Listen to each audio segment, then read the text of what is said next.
Tripocodian Steve, and here we are in the middle of the Australian winter, pretty much dead middle of winter, but in Australia, where I live in Australia, well, it doesn't get that cold. I'm wearing a Western Front light horse greatcoat.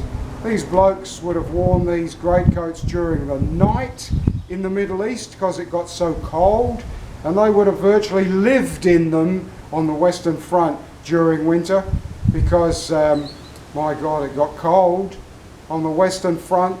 Nothing like that in Australia. As you can see, it's not that bad a day. But anyway, I digress, as always. So the purpose of this video is to tell you about winter coats. No, not my winter coat, my greatcoat, but Cody's winter coat. So if you saw Cody at the moment, he's a bit like a woolly bear. He has got a very, very woolly winter coat.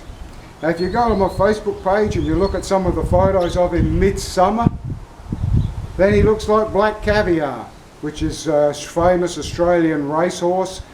Black glistening coat. Well, he's not black obviously, but his coat in the middle of summer is a glistening, you would think he was polished or oiled, but it's just natural. So why is he as woolly as anything in winter and as sleek as an otter in summer? You might say, well, it's pretty obvious, it's the temperature. Wow, did that gust of wind come through there? I'm going to keep going and hopefully cut out the gust of wind. So we had a big gust of wind come through then. I might have had to cut that out, but where we're at is a woolly horse. Why is he woolly? And then you might say, well, he's woolly because the temperature changed. Incorrect. Now, this year, 2022, is a great example. In Australia, we had a pretty mild summer, really. It was pretty nice. We didn't have too many 40, 42, 43 degree days Celsius. It was pretty nice, but it was also unending. And 2 months into autumn, we're almost in winter. We're still having days in the 30s. No rains and very hot for 2 months solid of August. Autumn. Yet, come the end of summer, he's already getting woolly. It's bloody hot. And he's already getting woolly. Why is that? What about at the end of winter? Winter drags on a bit. It's still cold. And yet their coat is coming out by the fistful. I've made another video, I'm going to link it to this one, and it's of me taking the hair off our Shetland pony.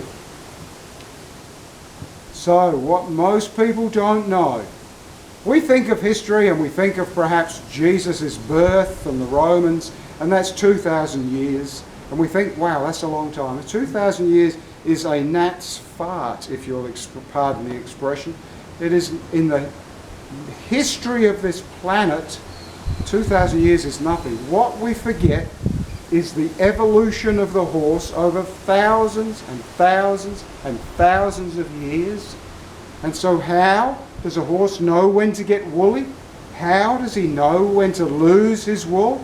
Nothing to do with the temperature. Every year, summer and winter stretches on, comes short. Summer How does the horse know?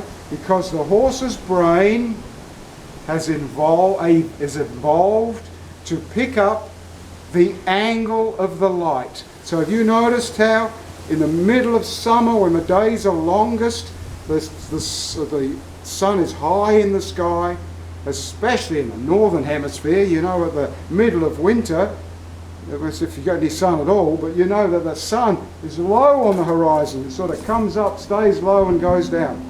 Horses' brains have evolved so that their brain picks up the angle of the sun, and when the sun drops to a certain angle each day, boom, out comes the winter coat. When that sun then gets to another angle, boom, out drops the winter coat.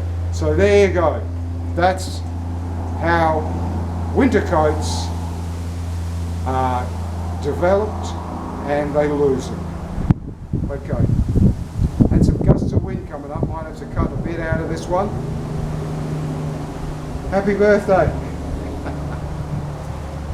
Isn't he a good lad? He is such a good lad. Cheers, till next time.